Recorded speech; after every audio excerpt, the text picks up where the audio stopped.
Gas prices have reached the lowest level in 5 decades. Actually, we're going to see some really good numbers where, drill, baby, drill. I got to make sure that people can afford to produce the gas. But the gas has gone to the lowest level in decades. And you're seeing $1.99, $1.98. So let me try to explain why I think this is actually more significant than a lot of people do. Before I get into that, please like, follow, and subscribe. Really appreciate all my new followers here on YouTube. And this is something that I talked about a lot during the Biden administration. The Biden administration certainly was not lying to the extent that Donald Trump here is in this clip. But what the Biden administration did is they kept telling people that the economy was great and everything was fine. And, maybe if you looked at Wall Street or maybe if you looked at some other numbers, maybe the economy overall did look fine. But at the end of the day, everyone's economy is personal to them. How is their personal economy doing? What are they paying for gas? What are they paying for food? What are they paying for their utilities and their rent or their mortgage? Everyone looks at their personal economy. So when Joe Biden and Kamala Harris and people from the Democratic Party was talking about how great the economy was, I was saying that's not going to resonate well, because regardless of what you think the economy is, everyone's economy is personal to themselves. What are they feeling at home? And the fact of the matter is that under the Biden administration, just like under the Trump administration, people aren't feeling a great economy. They're just not. And while Donald Trump has been able to lie ridiculously throughout his time, this is something that he cannot lie about. This is something that personally affects his followers. When he lies about things, crazy things that don't personally affect his followers, he gets away with it. But he's not getting away with this. He's not getting away with telling people that gas prices are cheaper than they've been in 5 decades. Maybe, and I understand that this is saying a lot, that may be the most ridiculous lie he's ever told. And even adjusted for inflation, it's a ridiculous lie. He went on to say that he personally saw these gas prices. He went on to say that he personally saw gas at $1.95 a gallon. Ridiculous lie.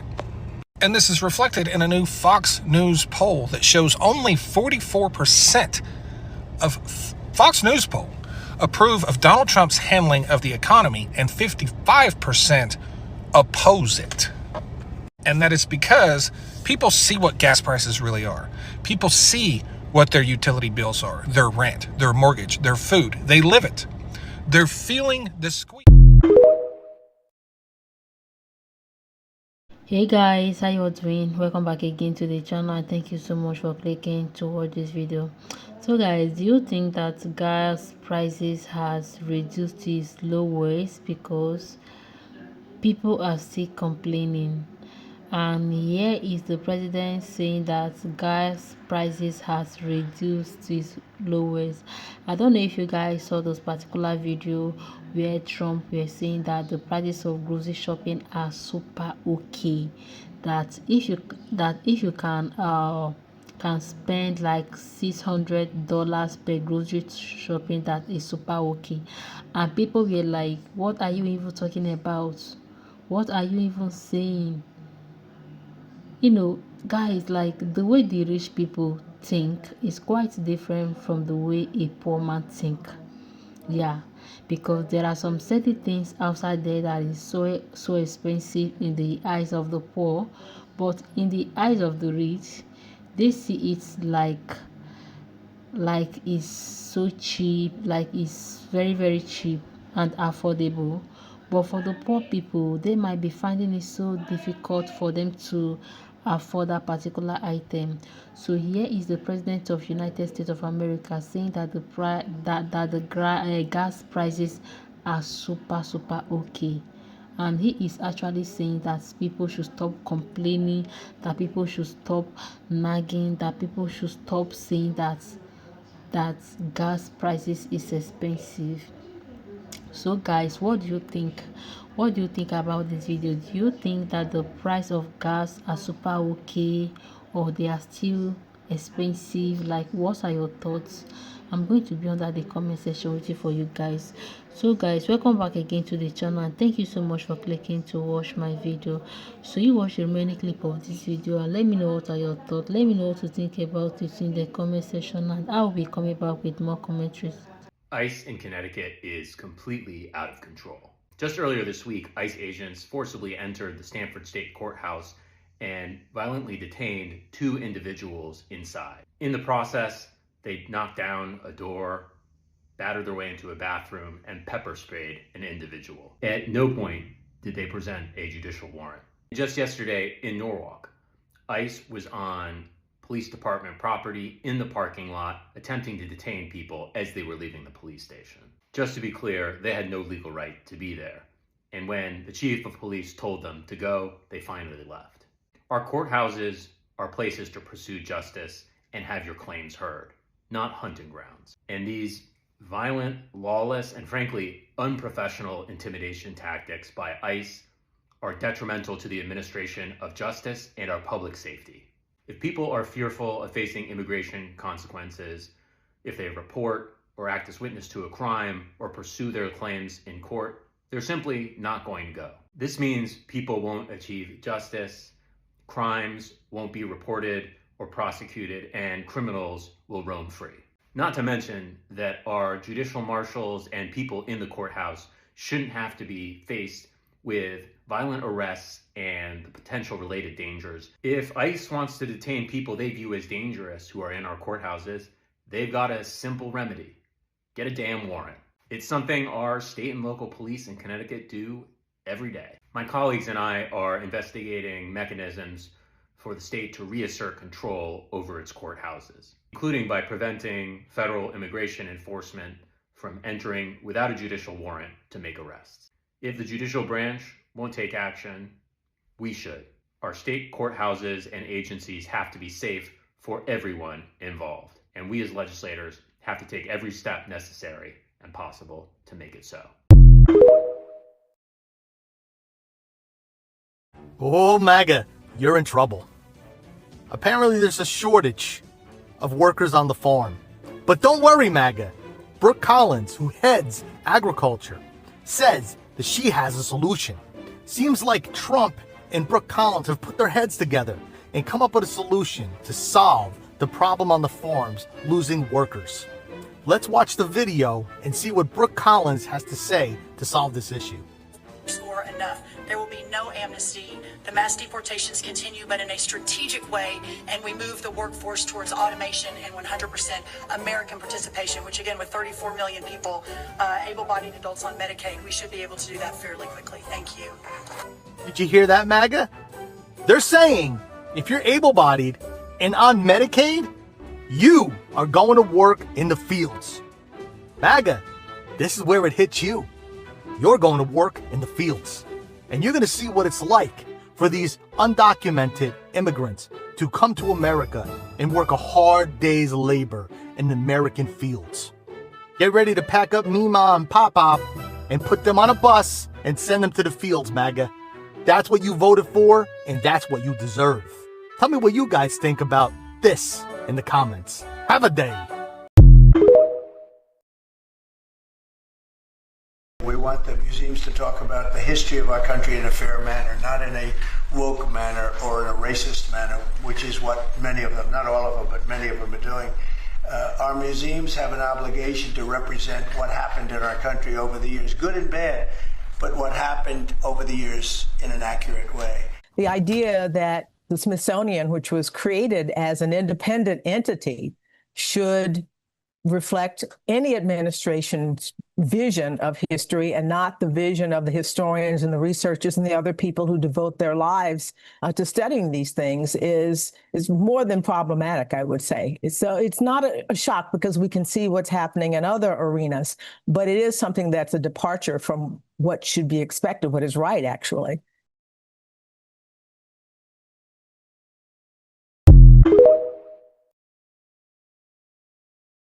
We have some news right now. A whites-only community in Arkansas is growing, and the founders of the community now believe they could beat any legal challenge. Why? Because of the current political climate and the administration in office. According to the New York Times, there is now a whites-only community in the Ozark Mountains in Arkansas, about an hour away from any close city. The applicants to this community are screened with an in-person interview, a criminal background check, and a questionnaire about their ancestral heritage, and sometimes even ask for photographs of their relatives. The community is called Return to the Land. One of the founders was arrested in Ecuador for stabbing a minor and is accused of stealing tens of thousands of dollars from a vegan community in that country. And now they believe that this white-only community meets the requirements for a legal exemption for private associations and religious groups that offer housing to their members. And this community now is only growing because they think they can get away with it. Now, housing experts say this community is completely illegal, violates a number of civil rights and Fair Housing Act codes, but they're not backing down. Spread the word so more people know. I'll do a full breakdown on my Substack shortly, linked in bio. Subscribe for free. Follow along for more. I think this lack of workforce has to do with Trump deportation. You guys know that Trump deported a lot of people, a lot of immigrants, a lot of undocumented immigrants who were once working for people or for certain organization, and this has really made the United States of America to drop down in workforce. So right now, the people who were supposed to be working have been deported back to their country, and I think Trump is beginning to give it a second thought, because he is now saying that he shouldn't have deported the hard-working people. Yeah, people who were loyal, people who were really hardworking. So he was like saying that he that that had it been he know, he wouldn't have deported them back to the country, but meanwhile it's already late, so he is considering bringing them back. But if he can bring them back, I think it will be more better, and if they can stop the deportation as well, because a lot of these people that faces this deportation are the people who are working, people who are paying taxes, and most of the jobs that they left, the US citizens, they do not want to do that kind of job. Yeah, they do not want to do it at all. So this is really going to contribute to the drop in workforce, and it's also going to affect the country in one way or the other. So I really do think, before carrying out deportation, massive deportation, like the president and the board of, yeah, like they were all supposed to think about it to really know if it's something that is going to hurt the country or not. Meanwhile, guys, watch the remaining clip of this video and let me know what you think about it in the comment section. This video goes out to politicians of the United States of America. My wife is in the West Bank. She traveled to Ben Gurion Airport where she was not allowed to fly back.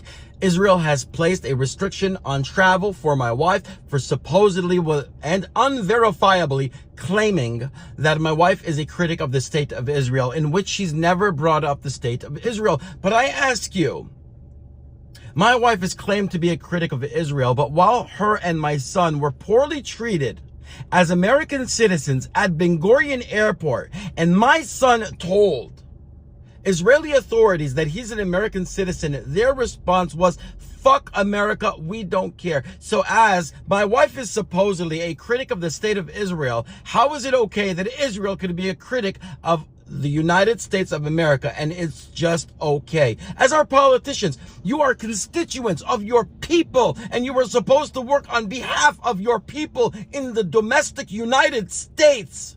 That you would allow Israel to tell American citizens abroad, "Fuck America," and supposedly at the same time claim that my family are critics of the state of Israel.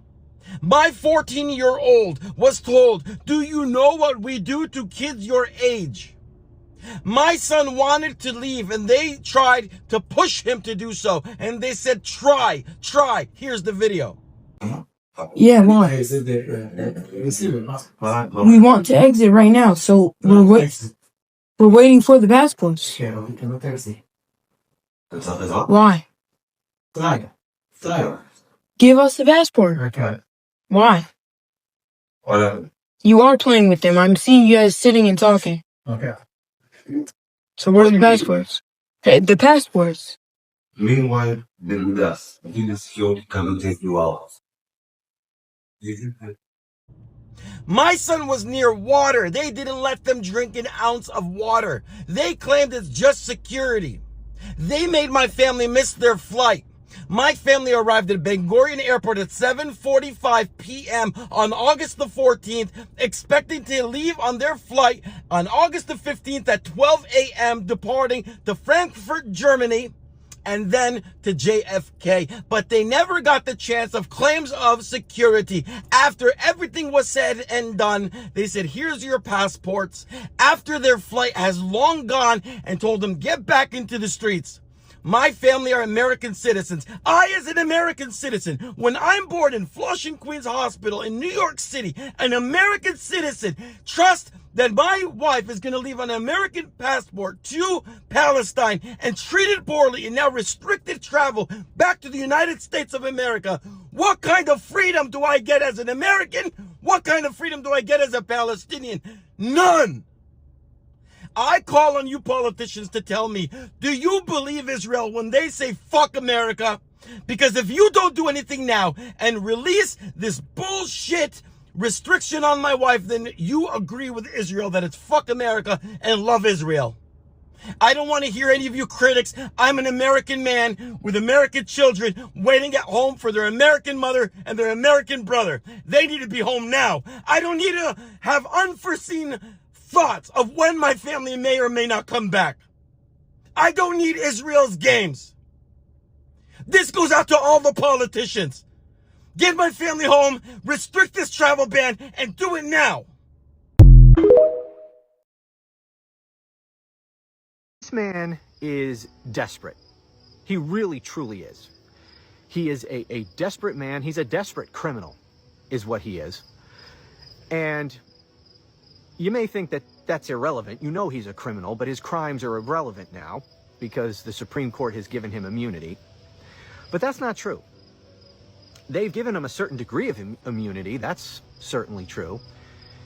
And that horrendous decision that the Supreme Court issued last summer truly was one of the worst in American history. But even still, he's not completely covered. He's not immune for all crimes. And many of the crimes that he has committed since becoming president are not covered by the Supreme Court's immunity decision. He has immunity only for official acts as president. Well, he has, there's different levels of immunity per that opinion. He has absolute immunity for things that are core constitutional functions of the president. He has presumptive immunity for things that are arguably official acts. He has no immunity whatsoever for things that are personal in nature. And many of the crimes that he committed are personal in nature. That can in no way be argued to be official acts of the president. And so it doesn't matter that he's president when he commits those crimes. He has no immunity. And once he leaves office, he can be prosecuted for those crimes. He has also committed many crimes which his lawyers could argue are official acts. Now, remember what I said. He has presumptive immunity for official acts, not absolute immunity. So if he is charged with a crime that include actions that can arguably be characterized as official acts, prosecutors can potentially overcome that presumption by demonstrating to the court that prosecuting him for those actions would not hamper the ability of future presidents to do their job. That's basically the test they set out. Anyway, the point is, without getting into specifics, and by the way, we've seen him commit a lot of crimes that are arguably crimes, that certainly seem to be crimes. But there are a lot of things that I'm sure he has done that we don't even know about that are probably crimes. I mean, this man, he's a criminal to his core. He commits crimes almost as frequently as he lies. which is to say every fucking day. He's an habitual liar. He's an habitual criminal. He can't help himself. He cannot operate within the rules of society or within the bounds of the law. He is simply unable. He doesn't think that the rules apply to him, and he frankly doesn't care about rules or laws or certainly norms or anything like that. Such are his personality defects and his mental illness. Stop attacking our cities to hide your administration's failures. Yeah. We're here again today because last week, Boston received a letter from the Attorney General of the United States on official letterhead from the federal government threatening to prosecute city officials and withhold federal funds unless we cooperate with carrying out mass deportations. Here is our response.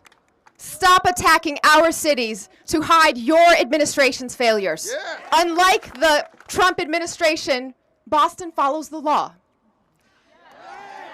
And Boston will not back down from who we are and what we stand for. We will not back away from our community that has made us the safest major city in the country and a leading example of why cities around the country make this country safer, healthier, and more prosperous for all Americans. To all the federal officials attacking communities that embody diversity, creativity, and moral clarity, we mayors said this in D.C. nearly 6 months ago, and I'll say it again today. You are wrong on the law, and you are wrong on safety.